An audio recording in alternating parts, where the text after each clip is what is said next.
Salut les amis de eSport TV, merci encore de la confiance renouvelée, merci de des likes, merci de des abonnés, merci également de baisser les commentaires. Hein. Toujours un plaisir gars, de vous servir pendant 24 heures. Hein. La journée a été longue, on a partagé l'actualité, actualité également gars, dernière vidéo hobby. J'attendais que le match se termine, match Betis Séville Valenciennes pour jox leen actualité mais comme je le dis toujours on avance ensemble mbokki Sénégalais fépp foo leen mënti nekk ci àdduna wërngal këpp ñi tëdd ci lal hôpital yi ci kër yi nekk ci kaso yi fàttewuñu leen benn yoon ñi dëddu àdduna suñu borom yàlla na leen xaar àjjana fi daw si on avance ensemble toujours avec eSport TV. Actualité oblige, le Paris Saint-Germain, Idrissa Gana Gueye, Abdou Diallo, champion de France, ki nga xam ne mooy kii di Youssouf Sabaly, vainqueur de la Coupe du Roi, mais c'est aussi ki nga xam ne mooy Ismaël Jacob wane boppam ak aussi Bouna Sarr, champion d'Allemagne et ki nga xam ne mooy donc Iliman Ndiaye élu homme du match gars yi loolu la ñu waxtaanee tey mais d'abord yéen kay bi di l'équipe ne l'étoile sans éclat.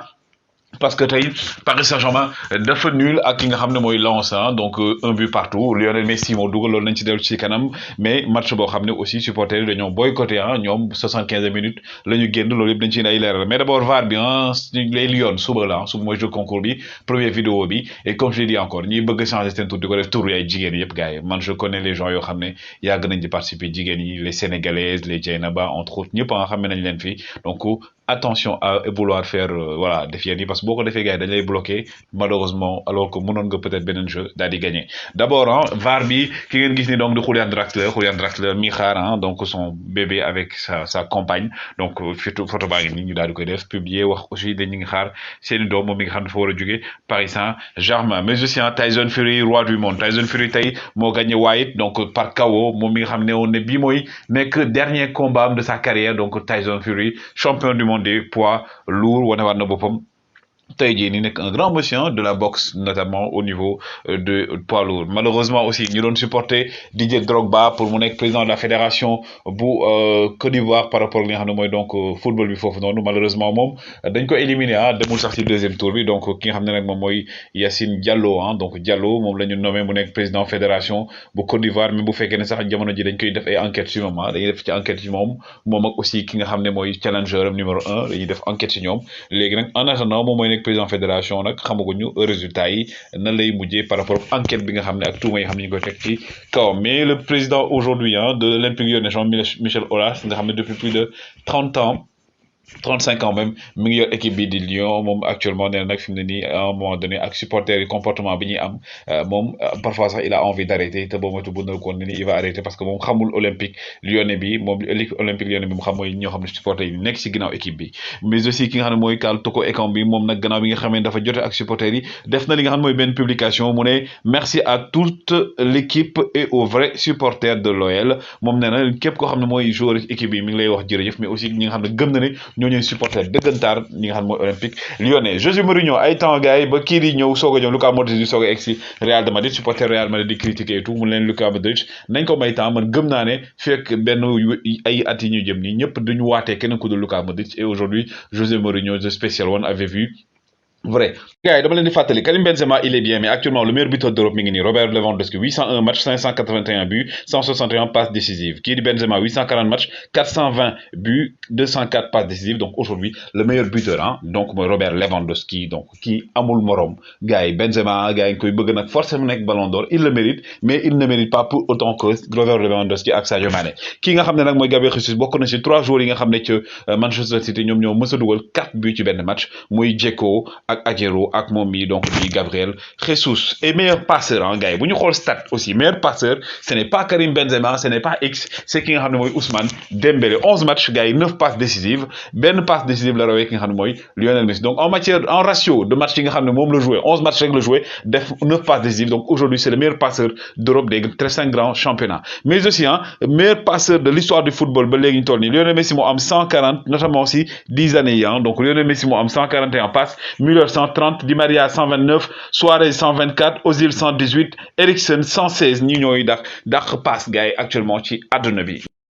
Félicitations également à Bounassar et Choupo-Moting, hein, les deux Africains. Ils sont champions d'Allemagne encore une fois. Félicitations à Bounassar et Choupo-Moting. Bounassar mi nga xam ne gars yi ba matul day jógee Bayern de Munich, mais quand même il est sacré. Bounassar mi gagné ren li nga xam ne Coupe d'Afrique, gagné aussi Super Coupe d'Allemagne, gagné championnat bi mi ngi nii Bounassar, le défenseur sénégalais, hein, international sénégalais, champion d'Afrique. Ñu koy wax félicitations Bouna, notre Bouna national bi nga xam ne fierté aussi du côté de l'Allemagne et aussi au niveau de l'équipe nationale du Sénégal. Au niveau de la France, champion, le Paris Saint-Germain a été de tembo grâce à un but stratosphérique de la Pulga, Lionel Messi sur une passe décisive de King Moy, qui dit Neymar. Donc le Paris Saint-Germain qui est champion, donc gagné la Ligue championnat de France bi 10e donc fois ñu koy gagné li na gay nek lo xamné lu am solo la ci Paris Saint-Germain parce que ñom battre nañu record fi mu ne nii ñoom ak Saint-Étienne ñoo nek à égalité en nombre de trophées remportés. Marseille 9 la am, Paris Saint-Germain, Saint-Étienne am 10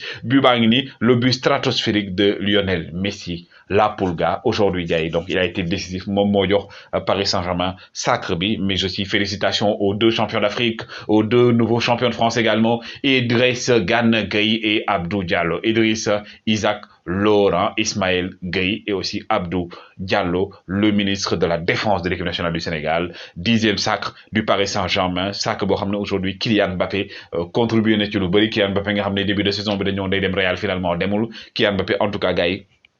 actuellement il a porté le Paris Saint-Germain. Kylian Mbappé, félicitations au Paris Saint-Germain. Mais aussi Kylian Mbappé, donc lui il a 23 ans, gagné 14 trophées majeurs dans sa carrière. 14 trophées majeurs pour Kylian Mbappé qui est juste âgé de 23 ans. Mom nak laaj nañ ko tay ndax day dem Real de Madrid wala day dem Paris Saint-Germain, mu ne mom luy wax na ko jëlagul décision. Ku wax ne da jël décision da ngay wax lu la neex. Donc Kylian Mbappé taxna ba tay Leonardo néna ba tay ñi ngi waxtaan néna gëm na né Kylian jëlagul décision, ñom ñi ngi ci ngoy, mais Kylian dina wax lan mo gën, peut-être mu tok Paris Saint-Germain, peut-être mu dem, mais ñom dinañ def lépp luñu mën. Leonardo bi nga xam aussi mom nangu na né am na ay erreurs yu mu def en tant que manager, en tant que directeur sportif. Donc néna mom il a envie de rester au Paris Saint-Germain, mais lool nak desna wor. Mais Lionel Messi qui gagne son premier trophée hors du FC Barcelone. Donc Lionel Messi bi moy premier année mu jouer benen dëkk bu dul ci Espagne ci FC Barcelone. Donc bi moy premier trophée majeur en tant que joueur qui n'est plus joueur du Paris, plutôt du FC Barcelone, mais du Paris Saint-Germain. Mais également premier trophée bu ki nga xamné moy Pochettino. Mauricio Pochettino mi ngi gagné championnat, son premier trophée en tant qu'entraîneur. Donc dans un championnat mi ngi avec le Paris Saint-Germain. Donc c'est un trophée boo xam ne Mauricio Pochettino mérité na ko, même bu fekkee ne il n'a pas forcément séduit, même aussi ne dafa bëgg ñu may ko change. Mais aujourd'hui aussi le joueur le plus titré au niveau de la France côté championnat moi ki ngeen gis nii, donc dit comme on le dit, le petit Ibou Verratti, 8 titres de champion de France, 8 titres moo égalé. Donc aujourd'hui moo battre record yëpp. Le petit Ibou il est entré dans l'histoire du championnat de France et du Paris Saint-Germain. Ralf Rangnick moom du côté de Manchester United moom nee na dina wax ak ki nga xam mooy Eric Ten Hag ne ko am na joueurs yoo xam ne ñoom buñ duggee ci terrain bi day joxe ay directives, joueurs yi duñ ko def. Nee na am na joueurs yoo xam ne aussi ñemewuñu entraînement. En tout cas moom nee na il va y aller sans langue de bois. Li mu xalaat dina ko wax ki nga xam mooy Eric Ten Hag. Ralf Rangnick aussi gannaaw ba nga xamee ne Manchester City am na accord de principe ak ki nga xam ne nag moom mooy donc Haaland, ki nga xam mooy Declan Rice, le milieu de terrain, donc bi nga xam ne actuellement ñëpp a koy topp. Manchester City nee na même bu fekkee dina fay koppar gu bëri ci nga xam mooy Haaland, Declan Rice daal tamit seen priorité la, moom lañ bëgg mu daal di fay ñëw, le joueur formé au niveau de Chelsea. Mais aussi Bouli Junior Sambou gars kii dinaa def portrait sur ma wax ci moom. Lui c'est aujourd'hui la révélation du championnat sénégalais. Tey moo dugalaat contre Diambar un but salvateur, but bi tax tey kii di Jaraaf daal di gagné. Donc Bouli Junior Sambou, respect à ce champion, un grand joueur. Mais aussi campione, champion Coupe du Roi remporté par le Betis Séville de Youssouf Sabaly. Youssouf Stratosphérique Sabaly, tey ci boo amee le toog, mais il a été un des artisans de ce trophée. Donc Sabaly champion Coupe du Roi, ñoom ñoo ko jël avec le Betis gannaaw ba nga xamee ne 2004 2005 lañ ko mujjee woon jël. 2021 2022 ñu daal di koy jëlaat. Le Betis Séville aujourd'hui le roi de l'Espagne était présent pour suivre ce match. Youssouf Sabaly bi nga xam ne presque match yëpp joué na ko, tey la joué wul comme titulaire. Donc quand même le grand champion Youssouf Sabaly, félicitations à lui. Continuité également la nekk ba léegi muy Nampalys Mendy. Tey dañoo tembo, mais Nampalys moom ni ma koy waxee rek Mendy aujourd'hui stratosphériquement bon. Dañoo tembo mais il a joué, donc mi ngi enchaîné match yi, c'est une bonne chose pour Nampalys Mendy, l'essuie-glace du milieu de terrain de l'équipe nationale du Sénégal. Mais gars également Il est temps ñu wax ci waxam Iliman Ndiaye élu homme du match man of the match aujourd'hui Sheffield United moom moo gagné waxoon naa leen ko sànq Iliman Ndiaye moom moo dugal Iliman Ndiaye donc 22 ans 5 buts commencé petit à petit à faire partie des meilleurs hein. Donc aujourd'hui bokk na joueurs yoo xam ne aussi bokk nañ ci révélation ci championship félicitations à lui mais également keneen ki ñuy wax muy kii di Ismaël Jacob tey dafa def passe décisive un grand joueur aussi d'avenir Ismaël Jacob ci côté gauche bi Ismaël Jacob stratosphérique tey il a participé but la boo xam ne mënoon na ko dugal mais donc par rapport à sa générosité moom moo permettre aussi beaucoup na ci li tax Monaco bu Krépin Diatta également daal di gagner mais gars yi demain c'est le grand rendez-vous le derby entre Liverpool et Everton Sadio Mané va-t-il encore claquer un but gars yi suba la inchallah les gars c'était la dernière vidéo de la soirée toujours un plaisir de vous servir les Lions plutôt à demain jaa ngeen jëf